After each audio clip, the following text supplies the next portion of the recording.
నమస్కారం. మన సాంప్రదాయానికి, సంస్కృతికి స్వరూపం మన కర్ణాటక సంగీతం. అలాంటి రాగాల పల్లకిలో మిమ్మల్ని ఓ అద్భుతమైన ప్రయాణానికి తీసుకువెళ్ళడానికి విచ్చేసింది మా పాడ్కాస్ట్ విత్ ఎంసీవి. ఈరోజు మన ఎపిసోడ్లో తన అమృత గాత్రంతో, అంకిత భావంతో కర్ణాటక సంగీత ప్రపంచంలో తనదైన ముద్ర వేసుకున్న యువ విద్వాంసురాలు, ప్రముఖ గాయని లహరి గారితో విశేషాలను తెలుసుకుందాం. ఆమె సాధన, గురువుల నుంచి నేర్చుకున్న పాఠాలు మరియు ఈ తరానికి సంగీతాన్ని అందిస్తున్న విధానం గురించి ఈరోజు మన పాడ్కాస్ట్లో తెలుసుకుందాం. లహరి గారి స్వర లహరిలోకి మునిగిపోదాం రండి. పవనజ పరివార యవన విదార నవరత్నహార నవనీత చోర పవనజ పరివార యవన విదార నవరత్నహార నవనీత చోర తుంగ విహంగ తురంగ దయాపాంగ తుంగ విహంగ తురంగ దయాపాంగ రంగ విఠల భవ భంగ శుభాంగ నందనందన పాహి గుణవృంద సుందర రూప గోవింద ముకుంద నందనందన పాహి గుణవృంద.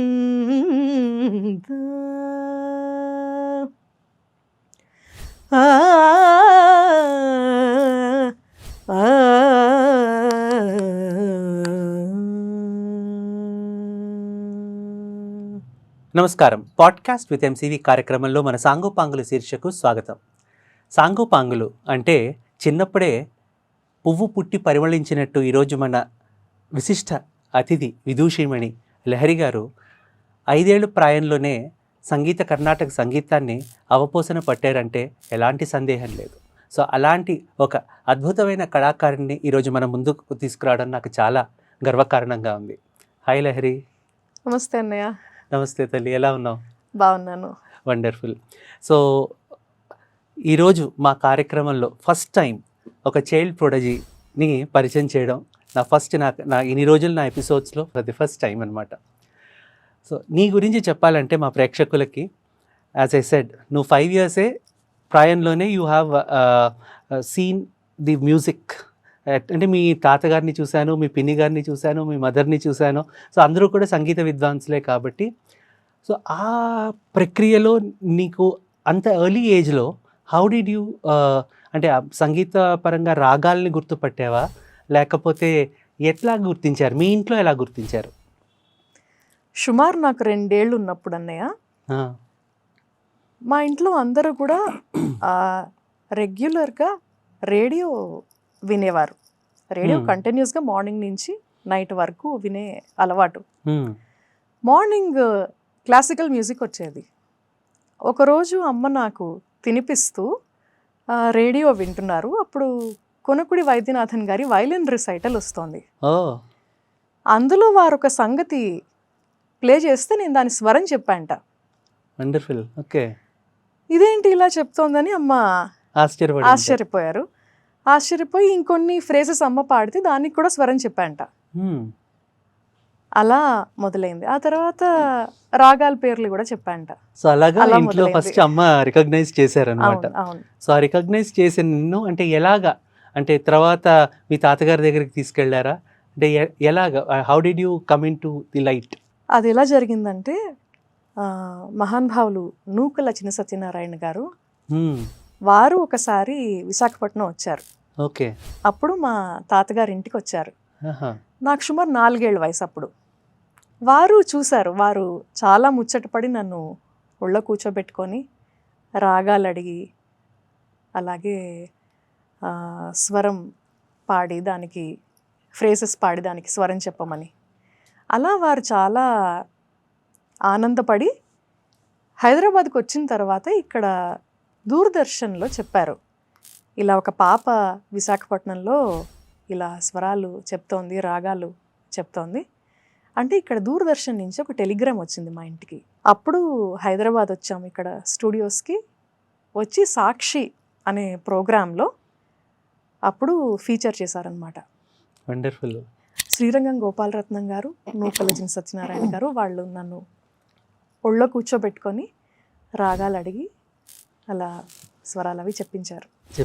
అలా తెలిసింది. సో ఆ విధంగా లైమ్ లైట్లోకి రావడం జరిగింది. నేను ఎందుకు ఈ క్వశ్చన్ అడిగానంటే మన ప్రేక్షకులకి తెలియాలి. తేజ అన్న ఒక సినిమాలో, అవును, తేజ యాక్టర్ తరుణ్ యాక్ట్ చేసిన, చైల్డ్ ఆర్టిస్ట్ యాక్ట్ చేసిన సినిమాలో, సో అతను అబ్బాయి చెప్తాడు ఒక వాళ్ళ ఒక సీన్లో, వైజాగ్లో లహరి అన్న ఒక అమ్మాయి 5 ఏళ్లకే రాగాలను చెప్తోంది అని అప్పుడు నీ పిక్ని వేయడం జరిగింది. అంటే I just want to recollect our audience about this. So అందుకు నాకు అంత గుర్తుండి నేను మళ్ళీ నిన్ను అడుగుతున్నాను అనమాట. అది దూరదర్శన్ ఇంటర్వ్యూ తర్వాత నైస్ నైస్ అలా తెలిసింది అందరికి. ఆ తర్వాత తేజ సినిమా వచ్చింది. సో ఇలాగా లైమ్ లైట్లోకి వచ్చిన మా లహరి సో ఈరోజు ఆల్ ఇండియా రేడియోలో యూఆర్ వర్కింగ్ యాజ్ ప్రోగ్రామింగ్ ఎగ్జిక్యూటివ్గా వర్క్ చేస్తూ ఎన్నో కచేరీలు చేస్తూ దేశ విదేశాల్లో కూడా ఎన్నో తన ప్రతిభని చాటుకుంటున్న మా లహరి నేను అడిగిందే తనువుగా కార్యక్రమానికి ఇచ్చేయడం నాకు చాలా ఆనందంగా ఉంది. నాకు కూడా చాలా ఆనందంగా ఉంది. సో నైస్ నాన్న. సో ఇప్పుడు మీ ఇంట్లో సంగీత వాతావరణం చిన్నప్పటి నుంచి ఉంది. సో సంగీత వాతావరణంలో అంటే తాతగారి దగ్గర, అమ్మ దగ్గర, పిన్ని దగ్గర నువ్వు వింటూనే ఉన్నావు సంగీత ఇది. సో ఆ టైంలో నువ్వు నేను నేర్చుకున్నాను, already you have the knowledge about it. So దాన్ని ఎలాగ వాళ్ళు అప్లిఫ్ట్ చేశారు? అంటే అమ్మ తొలి గురువు కదా. అవునండి. సో తల్లే గురువు అయితే అంతకు మించిన వరం ఏముంటుంది ఎవరికైనా. కరెక్ట్. జనరల్గా విద్య నేర్చుకునేటప్పుడు తపన అనేది నేర్చుకునే స్టూడెంట్కి ఉంటుంది. నా విషయంలో తపనంతా మా అమ్మగారిదే. నాకు బాగా సంగీతం రావాలి, నేను వృద్ధిలోకి రావాలి. దానికోసం చాలా శ్రమ పడ్డారు కూడా. తన బిజీ రొటీన్లో తను ఇంటి బాధ్యత చూసుకుంటూ, ఉద్యోగ బాధ్యత చూసుకుంటూ, నా పాఠం కోసం ఖచ్చితంగా టైము కేటాయించాలని తెల్లవారుజామున 4ంటికి చెప్పేవారు నాకు క్లాసు.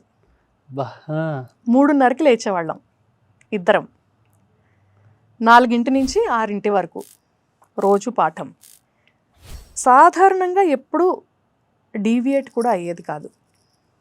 కుదిరితే మళ్ళీ ఎప్పుడైనా ఆ రోజు సెకండ్ టైం కూడా మళ్ళీ కూడా పాఠం చెప్పేవారు. నాకు ఇంకా బాగా చిన్నప్పుడు నాకు ప్రాక్టీస్ కూడా అమ్మే చేయించేవారు. అమ్మ ఇంట్లో స్టూడెంట్స్కి క్లాసెస్ చెప్తే నన్ను ఒళ్ళో కూర్చోపెట్టుకొని చెప్పేవారు. అమ్మ సంగీతం నేర్చుకోవడానికి వెళ్తే మా గురువుగారి దగ్గరికి నన్ను పక్కనే కూర్చోపెట్టుకొని చెప్పేవారు. కాస్త పెద్దయ్యాక అమ్మ ప్రాక్టీస్ చేస్తుంటే నేను తంబురా వేసేదాన్ని. సంగీత కచేరీలకు వెళ్తే నన్ను కూడా తీసుకెళ్ళేవారు. నాకు కచేరీ ఉంటే నేను ప్రజెంట్ చేయాలనుకున్న రాగాల్లో పెద్దవాళ్ళు పాడిన రాగాలాపనలు ఏమైనా ఉన్నాయా అని మా ఇంట్లో క్యాసెట్లన్నీ వెతికి నా కోసం స్పెషల్గా రాగా వైజ్ డబ్ చేసి నీట్గా లేబుల్ చేసి, సావేరి రాగం అయితే మా పెద్ద గురువు గారు శ్రీపాద పినాకపాణి గారు సావేరి, మా గురువు గారు నేదనూరి కృష్ణమూర్తి గారు సావేరి, సెమంగుడి శ్రీనివాసయ్యర్ గారు సావేరి, ఎంఎస్ సుబ్బలక్ష్మి గారు సావేరి, ఇలా ఏవి అవైలబుల్గా ఉంటే అవి అన్నీ నా కోసం ఓపిక్గా డబ్ చేసి నాకు వినమని ఇచ్చేవారు.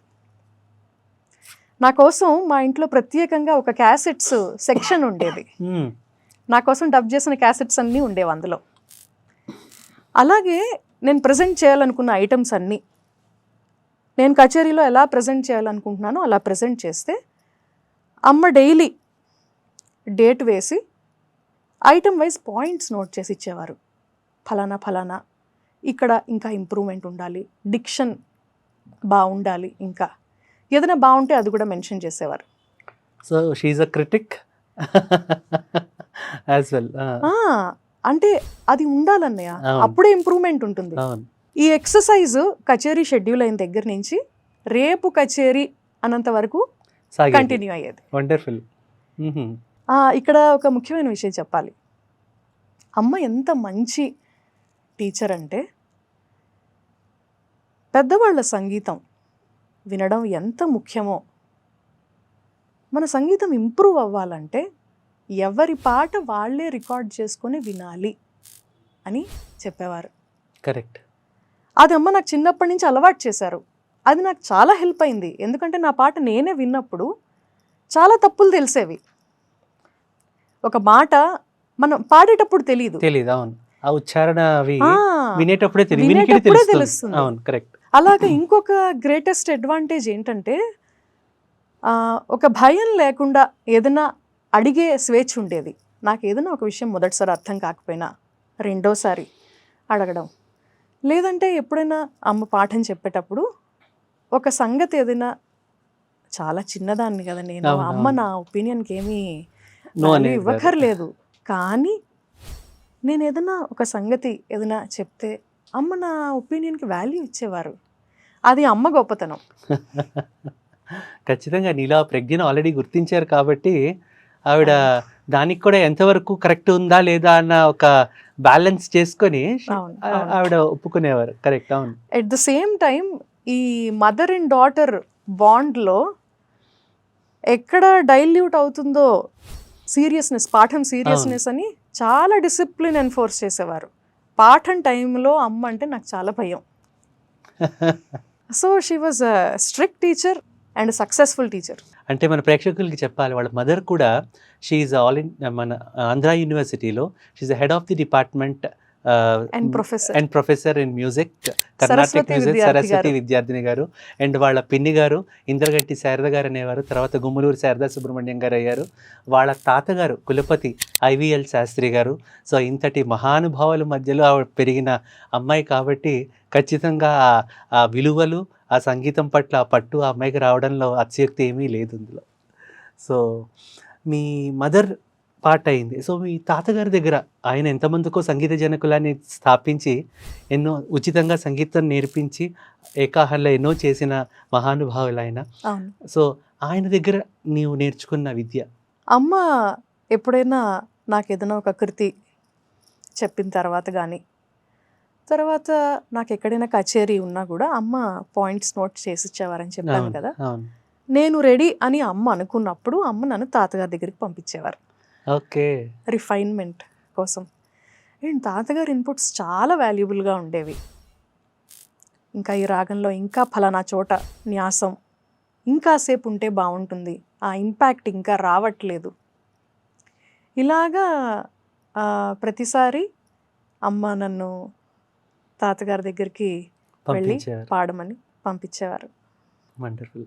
సో అమ్మ దగ్గర నువ్వు ఫస్ట్ నేర్చుకున్న కృతి కానీ అది ఏమైనా గుర్తుంటే పాడతావా?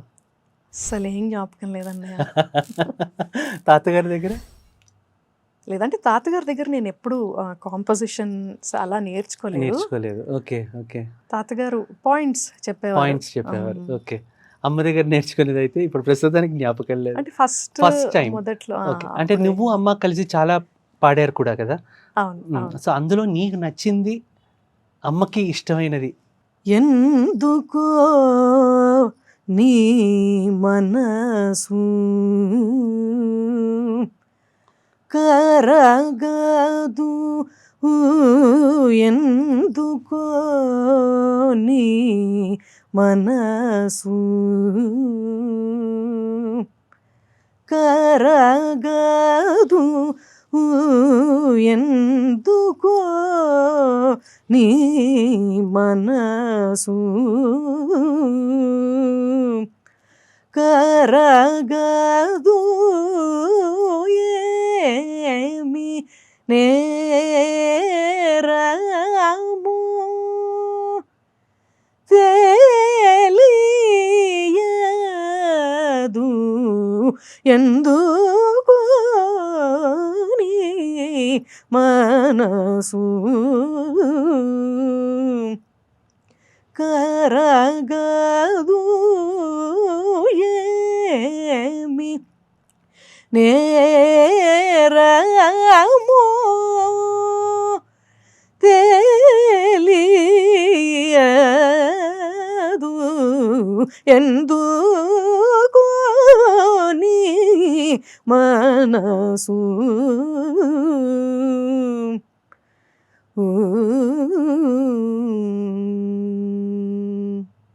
సూపర్.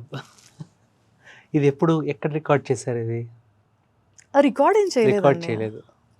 సో అమ్మ దగ్గర నువ్వు నేర్చుకున్న కీర్తన ఆలపించావు.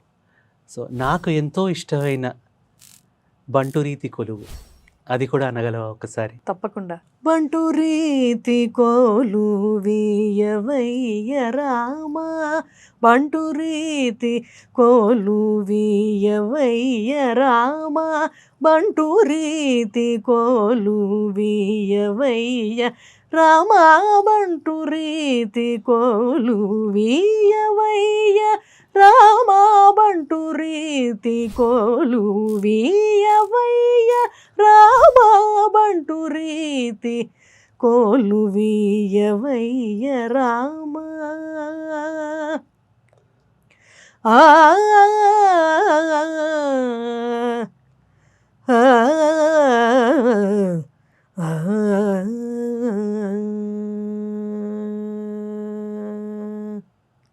అద్భుతం. రాములు వారికి అప్లికేషన్ పెట్టుకోవడం ఇది. నీ దగ్గర బంటు రీతి కొలువు ఇయ్యవయ్యా రామా అని అంతకంటే కావాల్సిన ఉద్యోగం ఏముంటుంది చెప్పు? సూపర్. తొలి గుర్తు నీకు ఫస్ట్ టైం నువ్వు ఇచ్చిన కచేరీ ఎక్కడిచ్చావు? సో ఆ ఫస్ట్ టైం నీకు వచ్చిన అనుభూతి. యాక్చువల్గా అది కూడా నాకు గుర్తులేదన్నయ్య, కానీ అమ్మ చెప్తూ ఉంటారు.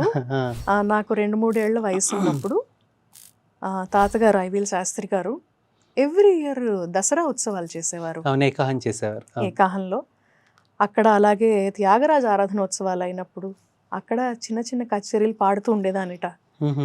నాకు గుర్తున్న కాన్సర్ట్ ఫుల్ లెంత్ కాన్సర్ట్, నా ఫస్ట్ కాన్సర్ట్ అది. నాకు 6 ఏళ్ళు ఉన్నప్పుడు 1992లో విజయవాడలో జరిగింది, కృష్ణా పుష్కరాల్లో జరిగింది. అది నాకు చాలా మంచి మెమరీ. ఎందుకంటే ఆ కచేరీకి మహామహోపాధ్యాయ పద్మభూషణ్ నూకల చిన్న సత్యనారాయణ గారు వచ్చారు. వండర్ఫుల్. అయితే what is unforgettable about that concert is, వారు ఆ కచేరీ అయిపోయిన తర్వాత, వారి పెద్ద మనసు చూడండి, ఆ కచేరీ అయిపోయిన తర్వాత వారు నన్ను వారి ఒళ్ళో కూర్చోపెట్టుకొని ఆ కచేరీ అంతా ఎనలైజ్ చేసి చెప్పారు. Wow, okay. అందుకే అంత అదృష్టవంతులు. సో అది మర్చిపోలేను ఎప్పటికీ. సో అంటే ఇప్పుడు నీ ఇండిపెండెంట్గా నువ్వు ఇచ్చిన, అంటే నీ ఊహ తెలిసి నీకు, అంటే నువ్వు ఇండిపెండెంట్గా ఇచ్చిన కాన్సర్ట్ ఏ వయసులో? ఇప్పుడు 3-4 ఇయర్స్ అప్పుడు. అవి ½ అన్ అవర్ కాన్సర్ట్స్, చిన్న కాన్సర్ట్స్, మనోధర్మం లేకుండా. ఇది మనోధర్మం పాడి రాగాలపన అన్నీ పాడి ఫుల్ కాన్సర్ట్ ఇది 6 ఏళ్ళప్పుడు ఫస్ట్ కాన్సర్ట్. ఓకే, ఎక్కడది? విజయవాడలో. విజయవాడలో. Okay okay, nice. సో అక్కడ నువ్వు నువ్వేమైనా గుర్తుందా అక్కడ నువ్వు పాడింది ఏమైనా? నాకు మెయిన్ ఐటమ్ ఒకటి గుర్తుంది, సదా పాలయ అని జిఎన్ బాలసుబ్రహ్మణ్యం గారి కాంపోజిషన్ అది. మోహన రాగం. ఓ సూపర్. సో కర్ణాటక సంగీతాన్ని నీ కెరియర్గా ఎంచుకోవాలి అంటే, ఆబ్వియస్లీ మీ ఇంట్లో ఉంది, మీ అమ్మ కూడా career wise she's head of the department కాబట్టి, కానీ నువ్వు కూడా అదే కర్ణాటక సంగీతాన్ని నీ కెరియర్గా ఎంచుకోవాలి అని ఎప్పుడు బలపడింది నీకు మనసులో? నేను ఆలోచించి ఇది ఎంచుకోవాలి అని ఎప్పుడు అలా అనుకోలేదన్నయ్య. నాకు ఊహ తెలిసేటప్పటికే I was already into music. ఆ ప్రయాణం అలా కొనసాగుతోంది. సో నువ్వు కాలేజ్ గీతంస్లో చదువుకున్నావు, సో అట్లనే స్కూలింగ్ అది కూడా వైజాగ్లో జరిగింది. సో ఆ టైంలో నీకు ఏదైనా స్పెషల్ కాన్సర్ట్స్ని పిలవడం కానీ, బికాజ్ ఆబ్వియస్లీ అప్పటికే నువ్వు ఒక సెలబ్రిటీ లెవెల్కి వచ్చేసావు కాబట్టి, సో అలాంటి అనుభూతులు ఏమైనా జరిగాయా? కాలేజ్లో కానీ స్కూల్లో కానీ, అయితే స్పెషల్గా పిలిచి నిన్ను పాడబడడం కానీ, సో అలాంటప్పుడు? చాలా లక్కీ అన్నయ్య. నేను చదువుకున్న ప్రతి ఇన్స్టిట్యూషన్ కూడా నన్ను స్పెషల్గానే చూసింది. సూపర్. గీతంలో కూడా ఎక్కడ మీకు తెలుసు కదా, అన్ని వింగ్స్ ఉంటాయి. అవునవును. మేనేజ్మెంట్ వింగ్, ఏ వింగ్లో ఎక్కడ ఏ ఈవెంట్ జరిగినా మా క్లాస్కి ఆ వింగ్ నుంచి ఒకళ్ళు వచ్చేవారు. ఓకే. వచ్చి ఇలా లహరి కావాలి ప్రేయర్ పాడడానికి అలా చాలా హ్యాపీగా ఉండేది నాకు కూడా. అక్కడ క్లాసు మానేసి నీకు ఇష్టమైన సబ్జెక్ట్కి వెళ్ళిపోయి అలా జరుగుతుంది. Nice. Good, good, good. So అంటే సరే, ఆబ్వియస్లీ నీకు చిన్నప్పుడే ఒక సంగీతంలో ఒక స్టేజ్కి నువ్వు వచ్చేసావు. సో అమ్మ దగ్గర సంగీతం నేర్చుకుంటున్నావు, ఇది ఒక ఎత్తు అయితే, సంగీత కళానిధి శ్రీ నేదునూరి కృష్ణమూర్తి గారి దగ్గర నువ్వు అడ్వాన్స్డ్గా నువ్వు నేర్చుకున్నావు సంగీతాన్ని. ఆయనతోటి ఎన్నో కచేరీలు కూడా నువ్వు అకంపెనీ చేసావు ఆయనతోటి. సో ఆయనతోటి నీకున్న అనుభూతి? చాలా అదృష్టం అన్నయ్య నాది. Time and again I say this. Yes. మా గురువు గారి దగ్గర నేను గురుకుల పద్ధతిలో నేర్చుకున్నాను. పొద్దున 10ంటికి వెళ్తే నైట్ 8:30 వరకు గురువుగారు కూడా ఉండడమే నా దినచర్య. అండ్ గురువు గారి స్టైల్ ఆఫ్ టీచింగ్ గురించి చెప్పాలంటే, దానికి ఒక బౌండరీస్ అంటూ ఏం ఉండేవి కాదు. It was not bound by a method, not limited by time, and not confined to a topic. It was free flowing, ఒక అనంతమైన ప్రవాహంలాగా. And learning happen through so many activities. ఒక పాఠం టైంలోనే కాదు, పొద్దున 10ంటికి గురువుగారి జపం అయిపోయేది. 10ంటికి గురువుగారు ప్రాక్టీస్ చేసుకునేవారు. ఆ ప్రాక్టీస్కి ఫస్ట్ సెగ్మెంటు ప్రేయర్, ఒక 4 కృతులు డైలీ పాడుకునేవారు గురువుగారు. గజాననయుతం, చక్రవాకం, తర్వాత పార్వతీ కుమారం భావయ్యే, తర్వాత సావీర్లో దురుసుగా, తర్వాత ఎదుకుల కాంభోజిలో దివాకర తనూజం. అవి గురువుగారితో కూడా పాడుకునే భాగ్యం నాకు దక్కింది. సుమారుగా ఐ థింక్ 2007 నుంచి టు సమ్ టైమ్ ఇన్ 2011 నేను ఒక్కదాన్నే స్టూడెంట్ని. అంటే డైలీ వెళ్ళి గురువుగారి దగ్గర నేర్చుకున్న స్టూడెంట్ని. సో ఆ కృతులు గురువుగారు కూడా పాడమనేవారు. పాడితే నా తర్వాత గురువుగారు ప్రాక్టీస్ చేసుకునేవారు. ఆ అనుభూతి నేను మాటల్లో చెప్పలేను. అంటే to witness a legend practice his music is an invaluable experience. Correct. ఆ తర్వాత గురువుగారు ఏమైనా ప్లే చేసేవారు, పెద్దవాళ్ళ సంగీతం, జిఎన్పి గారిది కానీ ఎవరిదైనా సరే, అక్కడక్కడ పాజ్ చేసేవారు. ఏదైనా కొత్తగా ఒక సంగతి ఉన్నా, లేదా గురువుగారు ఒక సంగతి గురించి అనలైజ్ చేసి చెప్పాలనుకున్న, he wants to make a point there, అది ఆపి దాని గురించి చెప్పేవారు. సమ్టైమ్స్ నాకు ఎక్సర్సైజ్లా కూడా ఇచ్చేవారు. ఒక క్యాసెట్ ఏదైనా నాకు ఇచ్చి, చూడండి గొప్పవాళ్ళు ఎలా ఉంటారో, వాళ్ళ మనసు, పెద్ద మనసు ఎలా ఉంటుందో, గురువుగారు వారి తరువాత తరం వాళ్ళ మ్యూజిక్ కూడా వినేవారు. అరుణా సాయిరామ్ గారు ఒక వరాళి ఒకసారి గురువుగారు నాకు ఇచ్చి, అది అనాలిసిస్ రాసుకొని రమ్మని అడిగారు. ఆ క్యాసెట్ చూస్తే దాని వెనకాల రాసుంది గురువుగారు హ్యాండ్ రైటింగ్లో, అరుణా సాయిరామ్ వరాళి వెరీ గుడ్ అని రాసుకున్నారు గురువుగారు. వండర్ఫుల్. అలాగే ఒక్కొక్కసారి మ్యూజిక్ రిలేటెడ్ బుక్స్ ఉండేవి చాలా గురువుగారి దగ్గర, ఏదైనా చదవమనేవారు. అందులో శృతి మ్యాగజైన్ వచ్చేది గురువుగారింటికి, అందులోంచి ఏదైనా ఒక ఆర్టికల్ చదవమనేవారు. ఇంటర్వ్యూస్ వచ్చేవి పెద్దవాళ్ళు అందరివి, ఏదైనా బాగుంటే అండర్లైన్ చేయమనేవారు. సో ఇలాగా తర్వాత గురుగారు భోజనం చేసేవారు. గురువుగారింట్లోనే, గురువుగారి తర్వాత నేను కూడా భోజనం చేసేదాన్ని. 1/2 అవర్ ఆ తర్వాత టీవీ చూసేవాళ్ళం. అండ్ లేట్ ఈవినింగ్ గురువుగారు వాకింగ్ చేసేవారు. ఓకే. ఆ వాకింగ్ చేసేటప్పుడు ఎన్నో విషయాల గురించి మాట్లాడేవారు గురువుగారు. గురువుగారి సంగీత అనుభవాలు, గురువుగారికి మా పెద్ద గురువు గారితో ఉన్న మెమరీస్ కానీ, అనుభవాలు కానీ, అసలు ఒక్కొక్కసారి అసలు సంగీతం గురించి అవ్వాలని కూడా ఏం లేదు, it could be anything, and all that was learning. Correct, correct. ఇప్పుడు పాఠం గురించి చెప్పాలంటే, ఎన్నో కాంపోజిషన్స్ నేర్చుకునే భాగ్యం కలిగింది నాకు గురువుగారి దగ్గర. ఒక రచన అయిపోయిన తర్వాత అందులో మనోధర్మం ఎలా పాడాలి, ఒక్కొక్క ఆస్పెక్ట్ తీసుకొని, ఉదాహరణకి రాగాలాపన అనుకోండి, ఆ రాగంలో రాగాలాపన పాడాలంటే మన అప్రోచ్ ఎలా ఉండాలి? ఎందుకంటే ప్రతి రాగానికి ఒకేలాగా ఉండదు అప్రోచ్. ఒక రాగానికి ఒక సహజంగా ఒక స్వరూపం ఉంటుంది కదా, ఒక టెక్స్చర్ ఉంటుంది. దాన్ని బట్టి మన అప్రోచ్ ఉండాలి ఆ రాగానికి. ఇప్పుడు వాచస్పతి అనుకోండి, 64వ మేళకర్త వాచస్పతి, 65వ మేళకర్త Kalyani. But they are so different in their texture.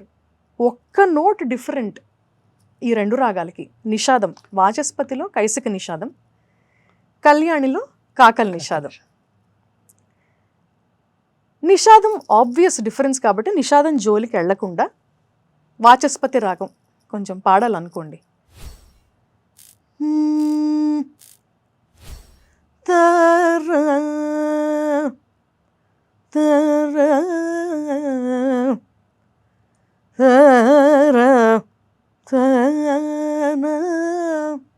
నేను నిషాదం అనలేదు అసలు. ఇదే జోన్లో కళ్యాణి రాగం పాడాలంటే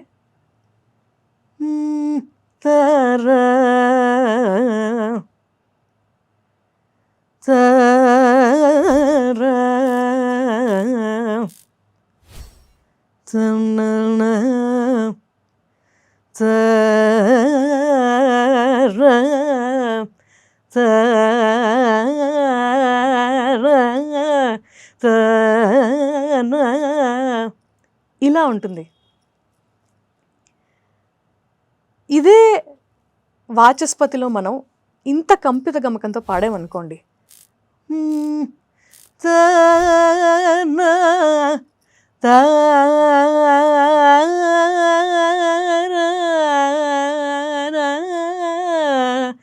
ఇలా పాడుతుంటే అసలు వాచస్పతిలో మధ్యమం ప్లేస్మెంటే అది కాదు.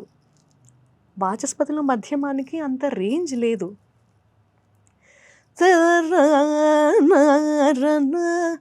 పామపద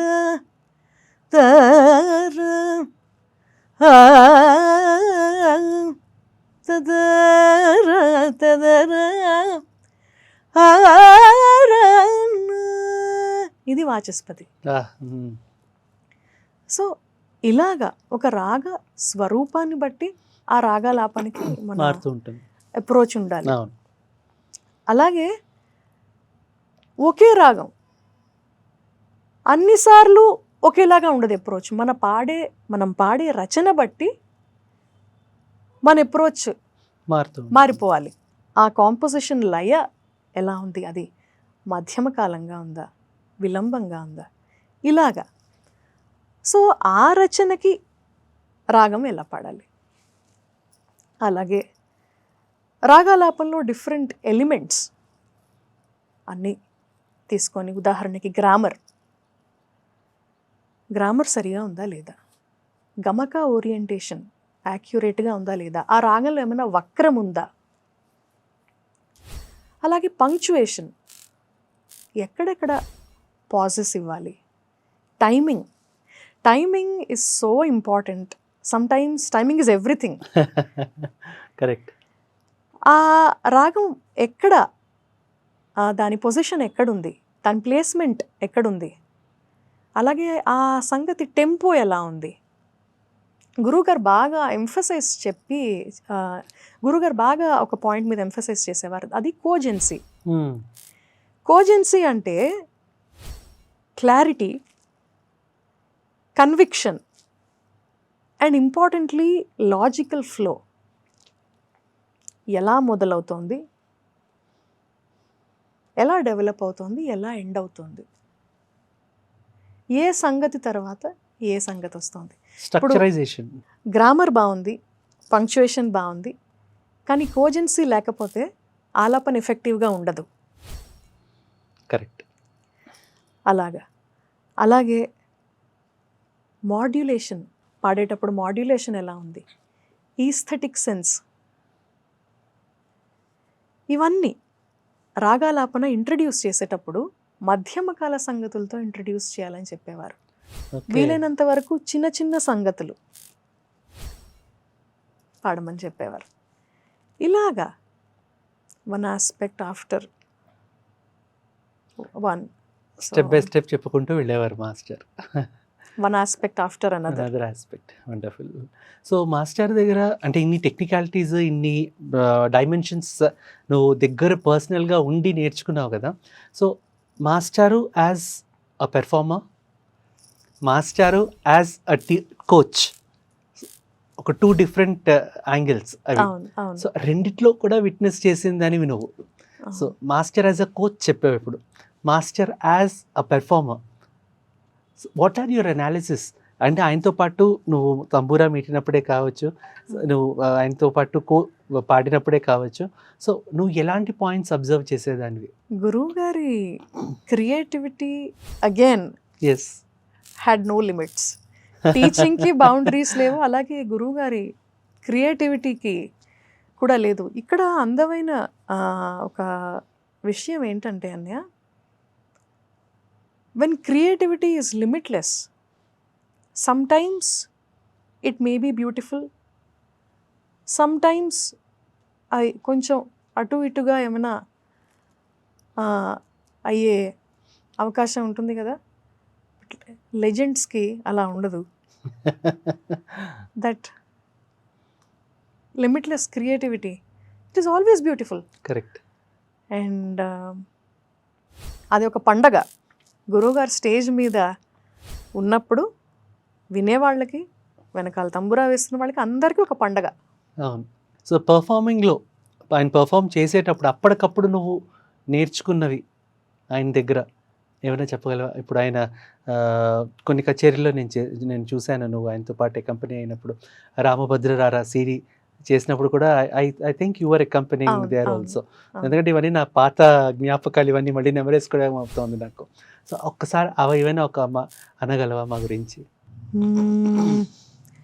రామయ్య నిన్ను నమ్మిన జనుల నిరాకరించ తగునా, రామయ్య నిన్ను నమ్మిన జనుల నిరాకరించ తగునా, రామయ్య నిన్ను నమ్మిన జనుల నిరాకరించ తగునా.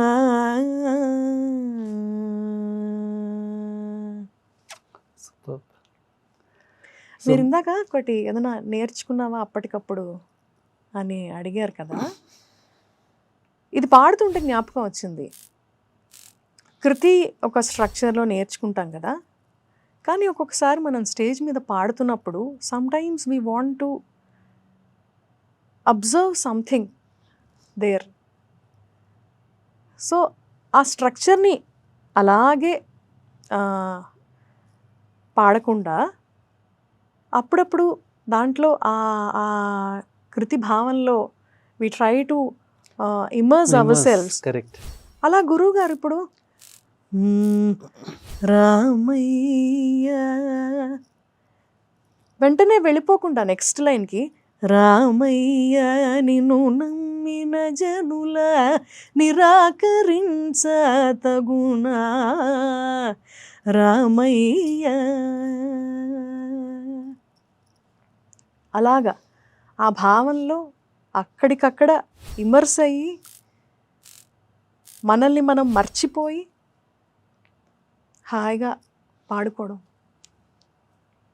వండర్ఫుల్. సో గురువుగారి దగ్గర నువ్వు ఎన్నో కృతులు నేర్చుకున్నావు, సో లైఫ్ పెర్ఫామ్ చేసావు, ఆయనతో పాటు ఎన్నో సిరీస్లో కూడా నువ్వు పాడావు. సో అప్పటికప్పుడు గురువుగారు అంటే ఇప్పుడు ఆయన అన్నమయ్య కీర్తనలు 108 కీర్తనలను ఆయన ప్రత్యేకించి స్వరపరిచారు. సో వాటి మీద నీ అనుభూతి? ఎందుకంటే నేను విన్నది ఏంటంటే మాస్టర్కి స్వామి ప్రతిరోజు ఈ కీర్తన ఈ రాగంలో చేయని స్ఫురింపజేసేవారు, 108 రాగాలు అంటే కీర్తనలు అని గురువుగారు అని నేను విన్నాను. ఎందుకంటే చెప్పారు అవి చెప్పేవారు. ఒక సాహిత్యాన్ని చూసినప్పుడు సడన్గా ఏదైనా ఒక రాగం అదే స్ఫురించేది. సో అలా నువ్వు నేర్చుకున్నవి ఆయన దగ్గర, గురువుగారి దగ్గర ఎన్నో ఉన్నాయి, ఎన్నో కీర్తనలు ఉన్నాయి. అయితే ఒకటి మంచి జ్ఞాపకం చాలా అపురూపమైంది. మధ్యాహ్నం టీవీ చూస్తూ ఉండేవాళ్ళం అని చెప్పాను కదా భోజనం చేసిన తర్వాత. ఒకరోజు ఇలాగే టీవీ చూస్తుంటే ఎస్విబిసి ఛానల్ చూసేవారు జనరల్గా గురువుగారు. పుష్పయాగం వస్తుంది, ఓకే, స్వామివారికి పుష్పయాగం జరుగుతుంది. అప్పుడే కొన్ని రోజుల క్రితం గురువుగారు పుష్పయాగం మీద అన్నమాచార్య కీర్తన ట్యూన్ చేశారు. గురువుగారు చాలా సంతోషించి, ఇదిగో నువ్వు ఈ పాట నేర్పుతాను నీకు, ఇప్పుడే ఇంకా ఇప్పుడిప్పుడే అది ఫైనల్ అవుతుంది, ఇంకా నొటేషన్ కూడా రాయలేదు అప్పటికి. టీవీ వాల్యూమ్ మ్యూట్ చేసి అక్కడ పుష్పయాగం చూస్తూ గురువుగారు నాకు ఈ కీర్తన నేర్పించారు, ఈ పుష్పయాగం మీద పాట. గుర్తుందా నీకు? ఒకసారి పాడగలవా?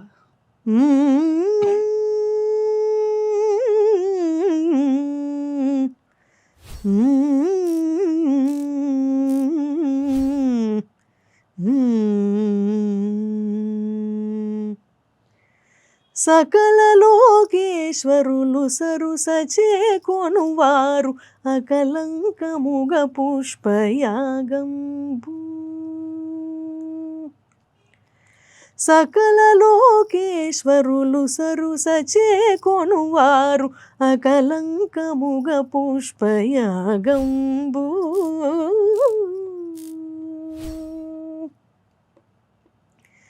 వివిధ పుష్పములతో వేద ఘోషములతో అవల తిరువాముడియు అంగనలాటతో. వివిధ పుష్పములతో వేద ఘోషములతో అవల తిరువాముడియు అంగనలాటతో. కవి వందినుతులతో కమ్మ పూజలతోడ, కవి వందినుతులతో కమ్మ పూజలతోడ అవధరించి పుష్పయాగంబు. కవి వందినుతులతో కమ్మ పూజలతోడ అవధరించి పుష్పయాగంబు. సకల లోకేశ్వరులు సరుసచే కొనువారు అకలంకముగ పుష్పయాగంబు. సూపర్. సో గురుగారు ఆయన పద్ధతి పాట గురించి మాట్లాడుకునేటప్పుడు ఆయన ద వే ఆఫ్ డిసిప్లిన్, ఆయన ఈవినింగ్ 7:30, 8 తర్వాత అసలు బయట కచేరీలో కూడా ఉండేవారు కాదు, బయట పిలిచినా వెళ్ళిపోయేవారు. ఆయన చాలా నియమం పాటించేవారు. అనేది ప్రత్యక్షంగా చూసాం కాబట్టి నాకు గుర్తుంది. సో అలాగా నువ్వు నేర్చుకుని, అంటే because for a Carnatic vocalist or a singer, playback సింగర్కి వాయిస్ ఇస్ వెరీ ఇంపార్టెంట్. దాన్ని కాపాడుకోవడం కూడా చాలా అరుదైన విషయం, అది చాలా ఇంపార్టెంట్. సో నువ్వు తీసుకునే జాగ్రత్తలు, అలాగే మాస్టర్ దగ్గర నుంచి నువ్వు నేర్చుకున్న జాగ్రత్తలు. గురువుగారి దగ్గర నుంచి ఫస్ట్ మీరు చెప్పినట్టనే డిసిప్లిన్, అలాగే వాయిస్కి హైడ్రేషన్ చాలా ఇంపార్టెంట్ కదా. ఎప్పుడు వాయిస్ని హైడ్రేటెడ్గా ఉంచుకుంటాను, కొంచెం వాటర్ తీసుకుంటూ ఎవ్రీ నౌ అండ్ దెన్. అలాగే వాయిస్ స్ట్రెయిన్ అయ్యేది ఏది జనరల్గా అవాయిడ్ చేస్తాను. అంటే లౌడ్ ఎన్వైర్న్మెంట్స్ ఉన్నప్పుడు మాట్లాడడం కానీ, ఇన్ జనరల్ లౌడ్గా మాట్లాడడం కానీ. ఇంకొకటి ఏంటంటే స్ట్రక్చర్డ్ ప్రాక్టీస్. మన ప్రాక్టీస్ ఎలా ఉండాలంటే, మనకి ఏం కావాలి, what do we want to achieve అనే దాని మీద మన ప్రాక్టీస్ ఆధారపడి ఉండాలి. శృతి శుద్ధం ఇంప్రూవ్ అవ్వాలంటే ఒకలాంటి ప్రాక్టీస్, బాగా గొంతు తిరగాలి, అది ఒక రకమైన ప్రాక్టీస్. లేదా లోయర్ నోట్స్ నాకు ఇంకా బాగా పలకాలి. సో ఇలాగా, అంటే ఒక ఆర్డర్ లేకుండా మనం 6 గంటల సాధన చేస్తే వాయిస్ ఎక్కువ స్ట్రెయిన్ అవుతుంది తప్ప సో అంత ఎఫెక్టివ్గా అవుట్పుట్ ఉండదన్నమాట. సో ఇలాగ స్ట్రక్చర్డ్గా ప్రాక్టీస్ చేసుకోవడం కూడా చాలా హెల్ప్ అవుతుంది మన వాయిస్ కాపాడుకోవడానికి. ఓ సూపర్. అంటే మంత్రస్థాయిలో అంటే ఎర్లీ ఇన్ ది మార్నింగ్ చేసేది తారస్థాయి ప్రాక్టీస్, పిచ్ పెంచుకోవడానికి చేసే ప్రాక్టీస్, అండ్ ఈవినింగ్స్ మంత్రం స్థాయి ప్రాక్టీస్. ఎందుకంటే మార్నింగ్ రేంజ్ ప్రాక్టీస్కి జనరల్గా మార్నింగ్, అలాగే గొంతు బాగా తిరగాలంటే అకార సాధన, శృతి శుద్ధము బాగా ఉండాలంటే ఒక్కొక్క నోట్ బై నోట్ ప్రాక్టీస్ చేయడము, దాటు స్వరాలు బాగా ప్రాక్టీస్ చేయడము, చిట్ట స్వరాలు ప్రాక్టీస్ చేయడం, మన కంఫర్టబుల్ స్పీడ్లో స్టార్ట్ చేసి మెల్లిమెల్లిగా స్పీడ్ పెంచుకుంటూ ప్రాక్టీస్ చేయడం. వండర్ఫుల్. సో ఇలాగా గొంతుకుని కాపాడుకోవాలన్నమాట. సో బిగినర్స్, సరే ఇప్పుడు ఇవి చిట్ట స్వరాలు ఇవన్నీ కూడా ఒక లెవెల్కి వచ్చి కొంచెం నేర్చుకునేవాళ్ళు. సో ఫర్ అ బిగినర్స్ నువ్వు ఇచ్చే సలహా ఏ రకంగా అంటే ఇప్పుడు సరళి స్వరాల నుంచి స్టార్ట్ చేశారు, సో వాళ్ళు ఇంకా ఎదుగుతున్నారు, ఇంకా they are learning, so practice అనేది చేయాలి. సో అలాంటప్పుడు తీసుకునే జాగ్రత్తలు, సో ప్రాక్టీస్ ఎన్ని గంటలు చేయగలగాలి, అంటే ఇప్పుడున్న స్కూల్స్కి ఎన్వైర్న్మెంట్స్కి వాళ్ళకి ఎన్ని గంటలు ప్రాక్టీస్ చేయాలి, easy way of getting a smooth voice, ఈజీబుల్ వాయిస్ అంటే ఎన్ని గంటలు అని మనం ఎవరికి చెప్పలేము. అది వాళ్ళ ఇండివిజువల్ కేపబిలిటీని బట్టి, వాళ్ళ స్ట్రెంగ్త్ని బట్టి ఎవరికి వారు డిజైన్ చేసుకోవాలి ఈ స్ట్రక్చర్ అనేది. ఓకే. సో బిగినర్స్ కూడా జంట స్వరాలు, దాటు స్వరాలు ఇవన్నీ మొదట్లో నేర్చుకునేవి. సో అవి డెఫినెట్గా చాలా హెల్ప్ చేస్తాయి.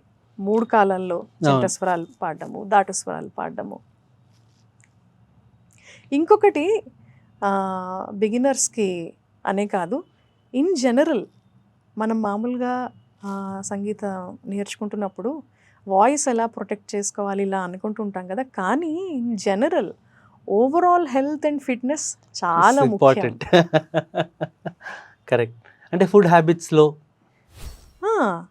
Discipline in every aspect of life will impact. అలాగే ఓవరాల్గా మనం హెల్త్ జాగ్రత్తగా చూసుకోవాలి. కరెక్ట్. సో ఇప్పుడు నువ్వు లైవ్ పర్ఫామ్ చేసేటప్పుడు కర్ణాటక సంగీతం, యూఆర్ గివింగ్ అ కచేరీ, సో మనోధర్మం చాలా ఇంపార్టెంట్. సో ఆ మనోధర్మం నువ్వు వేసేటప్పుడు, సో హౌ డు యూ ఆ సృజనాత్మకత, so how do you give perform in overall on stage? చాలా మంచి క్వశ్చన్ అన్నయ్య. మనోధర్మము is so interesting. Correct. And challenging at the same time.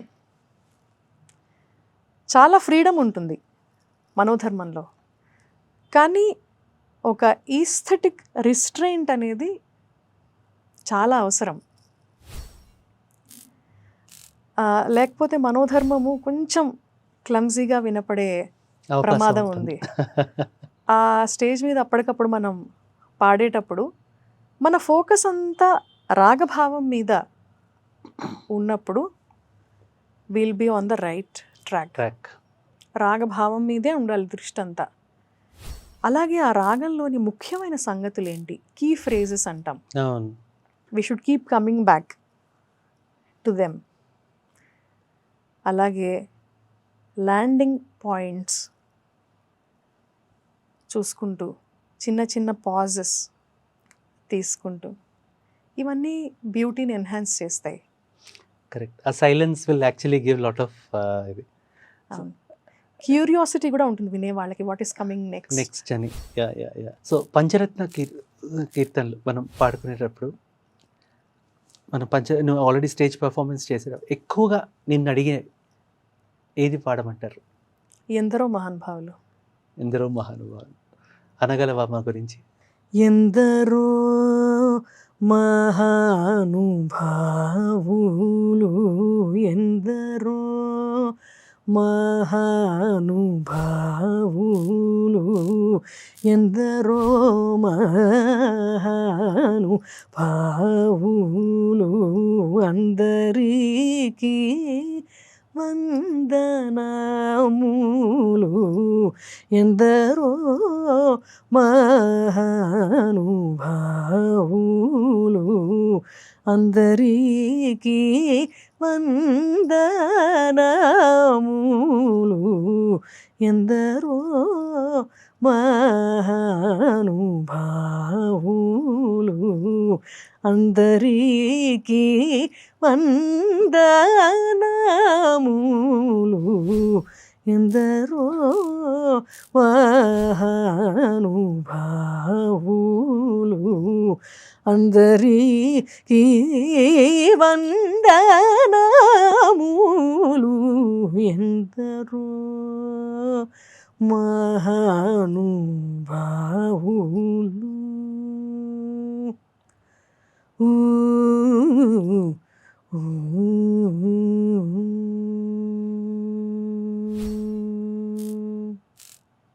Wonderful.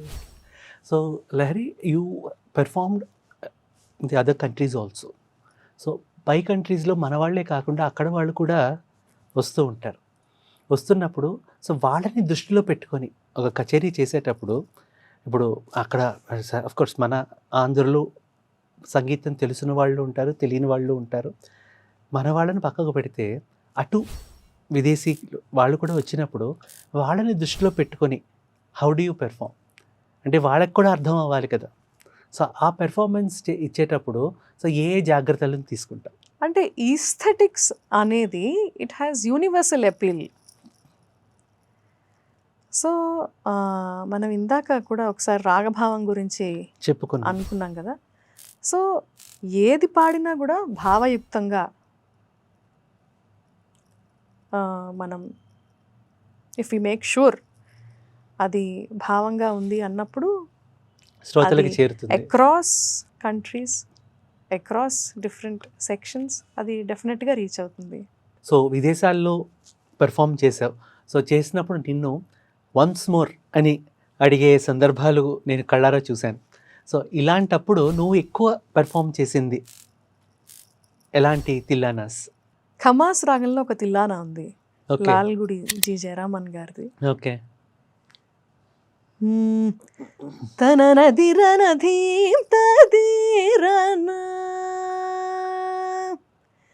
తననదిరనధీం తదీరన దిరన దిరన తననదిరనధీం తదీరన దిరన దిరన తననదిరనధీం తదీరన దిరన దిరన తననదిరనధీం తదీరన దిరన దిరన తకధీం తజణుధీం తతకధీం తదిరన తననదిరనధీం తదీరన దిరన దిరన తకధీం తజణుధీం తతకధీం తదిరన తననదిరనధీం తదీరన.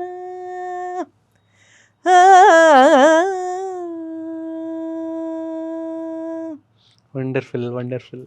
సో ఇంత ప్యూర్ క్లాసికల్ మ్యూజిక్ అసలు శృతి శుభకంగా మనం ఎంతో ఆనందంగా హాయిగా చెవుకింపుగా మనం వింటాం.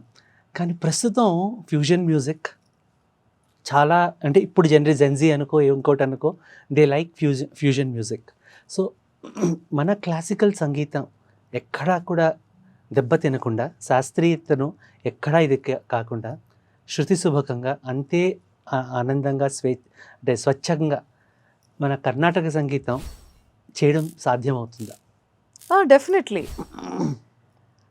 మనం రాగాన్ని, రాగ స్వరూపాన్ని మార్చకుండా ఫ్యూజన్ చేసినంత వరకు, ఎందుకంటే రాగ స్వరూపాన్ని మార్చేస్తే it is no longer Carnatic music. Correct, correct. దాని కోర్ బాడీని అలాగే ఉంచి, ఇప్పుడు మనం మృదంగంతో పాటు డ్రమ్ కిట్ యాడ్ చేసుకోవచ్చు, సాక్సోఫోన్ యాడ్ చేసుకోవచ్చు, గిటార్ యాడ్ చేసుకోవచ్చు. So it is definitely possible. అలాంటివి నువ్వు ఏమైనా చేసావా? చేశాను. ఓ సూపర్. సో ఏం చేసావు? అది ఎలా? అంటే నా వోకల్స్కి ఓకే కీస్, బేస్ గిటార్, వామ్ ప్యాడ్స్ ఇలాంటి ఇన్స్ట్రుమెంట్స్ యాడ్ చేసి. వండర్ఫుల్. సో ఆల్రెడీ ఫ్యూజన్ మ్యూజిక్లో కూడా అడుగు పెట్టామన్నమాట. చాలా సంతోషం. మన కర్ణాటక సంగీతంతో పాటు లలిత సంగీతం కూడా ఇప్పుడు ట్రెండ్ అయింది నేర్చుకోవడం. సో ఈ కర్ణాటక సంగీతంలో ఉన్న ఇంపాక్ట్ లలిత సంగీతం మీద పడకుండా, ఎందుకంటే బికాస్ ఆ క్లాసికల్టీ అంటూ ఎంత ఉంటే అంతే అందం అందులో. ఇక్కడ గమకాలు ఇవి ఇక్కడ ఇందులో అందం. సో ఈ నేర్చుకున్న వాళ్ళు లలిత సంగీతం పాడేటప్పుడు కర్ణాటక సంగీతం యొక్క ఇంప్రెషన్ రాకుండా తీసుకునే జాగ్రత్తలు. ఇందాక మనం మనోధర్మ సంగీతం గురించి మాట్లాడుకున్నప్పుడు ఈస్థెటిక్ రిస్ట్రెయింట్ గురించి మాట్లాడుకున్నాం కదా. Yes, same thing, we focus on beauty అంతే. ఎంతవరకు అక్కడ అందంగా ఉంది, ఎలా పాడితే అక్కడ లలితంగా వినిపిస్తోంది. సో కాన్స్టెంట్గా దాని మీద మనం దృష్టి పెట్టుకొని పాడాలి. అంటే శాస్త్రీయ సంగీతం నేర్చుకుంటున్న వాళ్ళు లలిత సంగీతం పాడాలి అంటే, లేదంటే మీరు అన్నట్టు ఆ ఇన్ఫ్లుయెన్స్ ఉండే అవకాశం ఉంటుంది. సో నువ్వు కూడా లలిత సంగీతం నేర్చుకున్నావా? లేదండి. ట్రైడ్ ఫర్ సింగింగ్ లలిత సంగీతం? నా మామూలుగా హాయిగా ఆనందంగా మామూలుగా నేను పాడుకుంటుంటాను. ఏమైనా లలిత సంగీతంలో ఒక పాట నీకు గుర్తున్నది, నీకు నచ్చింది, నీకు ఇష్టమైనది? మా పెదనాన్నగారు సూరి కుమారస్వామి గారు, ఆయన ఎన్నో పాటలు రాశారు లలిత సంగీతంలో. ఆయన చేసిన పాట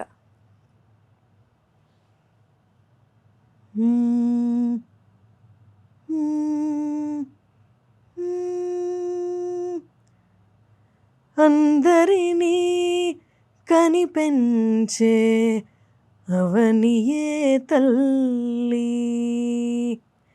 అందరినీ కనిపెంచే అవనియే తల్లి,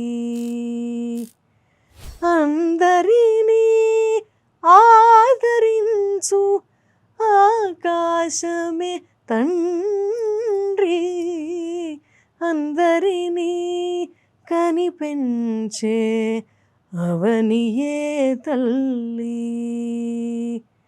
అందరినీ ఆదరించు ఆకాశమే తండ్రి, అందరినీ కనిపెంచే అవనియే తల్లి. వండర్ఫుల్. సో లలిత సంగీతంతో పాటు కర్ణాటక సంగీతంతో పాటు లలిత సంగీతం కూడా న్యాయం చేస్తున్నావు అనమాట. సూపర్. సో ఈనాటి మన నూతనంగా ఎంతోమంది సంగీత కళాకారులు మార్కెట్లోకి వస్తున్నారు, పాడుతున్నారు. ప్రతి సిరీస్లో కొత్త కొత్త వాళ్ళని మనం చూస్తున్నాం. సో కొత్తగా కర్ణాటక సంగీతం నేర్చుకుంటూ లలిత సంగీతం నేర్చుకుంటున్న వాళ్ళకి, యువతకి, as a vocalist, as a established singer, నువ్వు ఇచ్చే సజెషన్స్? మా గురువుగారి దగ్గర నుంచి నేను నేర్చుకున్నది చెప్తానన్నయ్య. తప్పకుండా. గురు పరంపర, వందే గురు పరంపర.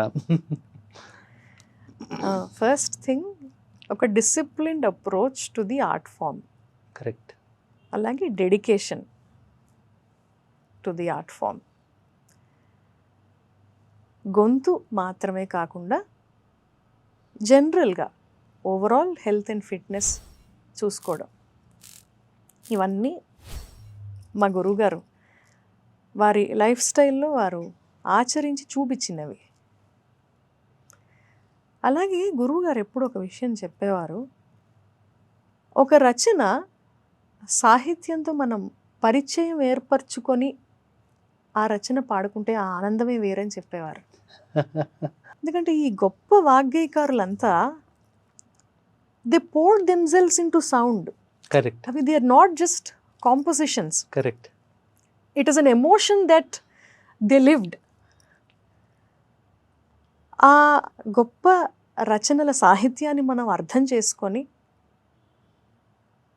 పద విభజన సరిగ్గా ఉందా లేదా, సాహిత్య దోషాలు లేకుండా ఉచ్చారణ సరిగా అంటున్నామా లేదా అని చూసుకొని ఆ రచనని ప్రజెంట్ చేయడం మన కర్తవ్యం. అంటే మన ధర్మం అది. కరెక్ట్. అది మనం ఆ రచనకి ఇచ్చే గౌరవం. సంగీతం ఎంత ఇంపార్టెంటో రచనలో సాహిత్యం కూడా అంతే ఇంపార్టెంట్, ముఖ్యం. సో మా గురువుగారి దగ్గర నుంచి నేను నేర్చుకున్న వీలైనంత వరకు పాటించే అంశాలు ఇవి. వండర్ఫుల్. సో కార్యక్రమం సంపూర్ణం చేసుకునే ముందు ఐవీఎల్ శాస్త్రి గారు, తాతగారు, గురువు గారు, ఆయన ఏకాహంలో ఎక్కడైనా సంగీత జనకులం వాళ్ళు అంటే పాడే పాట ఓ రామ ఓ రామ ఓంకార. సో ఆ పాటతోటే, ఆ కీర్తనతోటే మనం ఈ కార్యక్రమాన్ని సుసంపన్నం చేసుకోవాలని నా కోరిక. తప్పకుండా ఈ కార్యక్రమాన్ని తాతగారికి అంకితం ఇద్దామని కూడా అంతకంటే అనుకుంటున్నాను. సో ఆ పాటతో సుసంపన్నం చేసుకుందాం.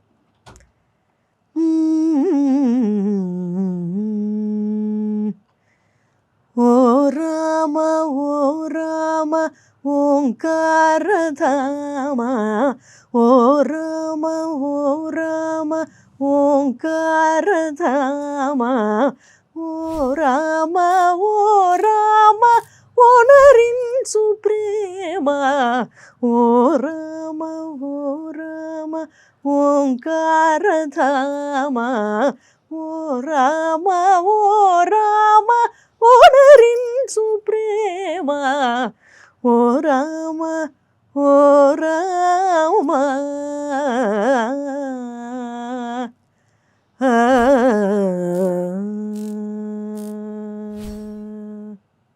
వండర్ఫుల్. చూసారు కదండి, ఈ కార్యక్రమం ఎంతో ఆనందంగా, హాయిగా, చెవులకి ఇంపుగా సాగిపోయింది. సో ఇలాంటి అద్భుతమైన విదూషీమణి మా లహరి మా అడిగిందే తడవుగా కార్యక్రమానికి విచ్చేసి మనందరినీ ఆనందింపచేసినందుకు మనందరి తరఫున కృతజ్ఞతలను ఆవిష్కరించుకుంటున్నాను. థ్యాంక్ యూ తల్లి. God bless you. వచ్చే వారం ఇంకొక ఎపిసోడ్లో ఇంకొక అద్భుతమైన కార్యక్రమంలో సాంగోపాంగులతో మళ్ళీ కలుద్దాం. అంతవరకు సెలవు. నమస్కారం.